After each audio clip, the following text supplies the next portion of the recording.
Здравствуйте, меня зовут Сергей, и вы на канале Поваренная книга. Здесь вы найдете, как разнообразить свое меню вкусными и интересными рецептами.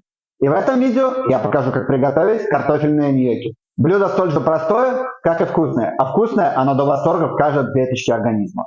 И как ни странно, приготовление картофельных ньокк начинается с картошки. Ее необходимо отварить и очистить. Далее ее необходимо измельчить. Небольшое количество, лично мне удобнее всего натереть на терке. Так точно не образуется комочков, и тесто получается равномерно. Ньокки представляют из себя клёцки в итальянском стиле или придуманные в Италии. Более подробную историю клёцок вы можете посмотреть в отдельном видео про клёцки и цеппелины. А если вкратце, это просто кусочки теста. В данном случае картофельного с сыром.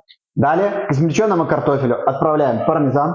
В принципе, можно обойтись и без яйца, но тогда консистенция получится более нежная и рыхлая.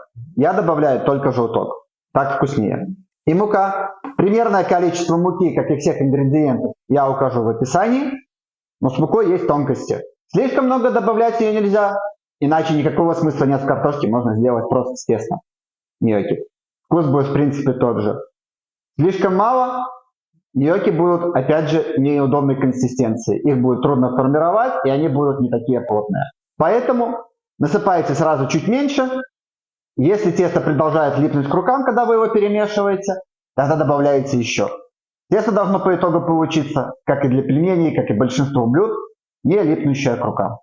Когда у меня получился вот такой комочек теста, откладываю его в сторону и забываю на полчаса. А тем временем приготовлю соус. Для соуса разогрейте на сковородке достаточно большое количество рафинированного растительного масла.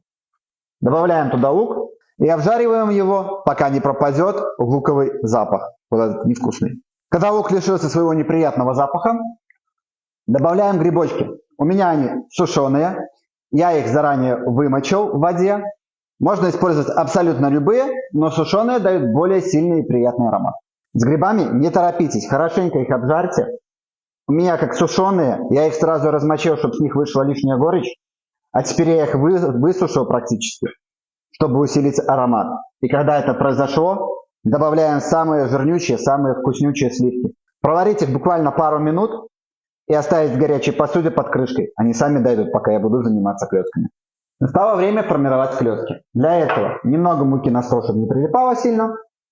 Берем отстоявшееся тесто и выкатываем из него длинную тонкую колбаску. А после просто нарежьте эту колбаску на необходимые части. Задача, чтобы кусочек был удобно взять на вилку и скушать. Далее для ленивых людей на этом все и закончилось. Отправляем их вариться и варим, пока они не всплывут. Кому все-таки не лень, ньокки имеют свою форму, довольно специфическую. Можно использовать либо специальную досочку для ньокки, либо обычную вилку. Дело довольно муторное, поэтому лично я предпочитаю это не делать. Смысл в том, чтобы на ньокки образовались бороздки, для того, чтобы соус лучше на нее цеплялся. Для этого сформируйте овальной формы такой комочек и просто прокатайте его по вилке.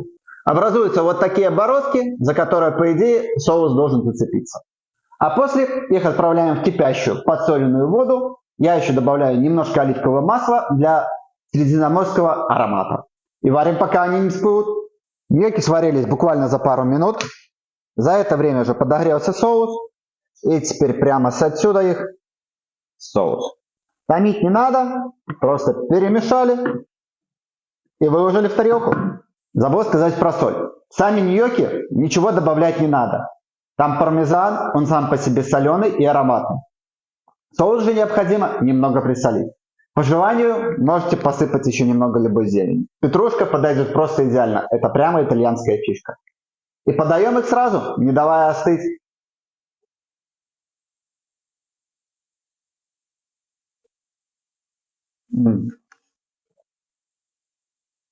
Картофель с сыром – это стопроцентное сочетание. Грибы и жирные сливки – это просто великолепно. Приятного аппетита! Ставьте лайки, пишите комментарии и подписывайтесь, чтобы не пропустить новые выпуски. До новых встреч!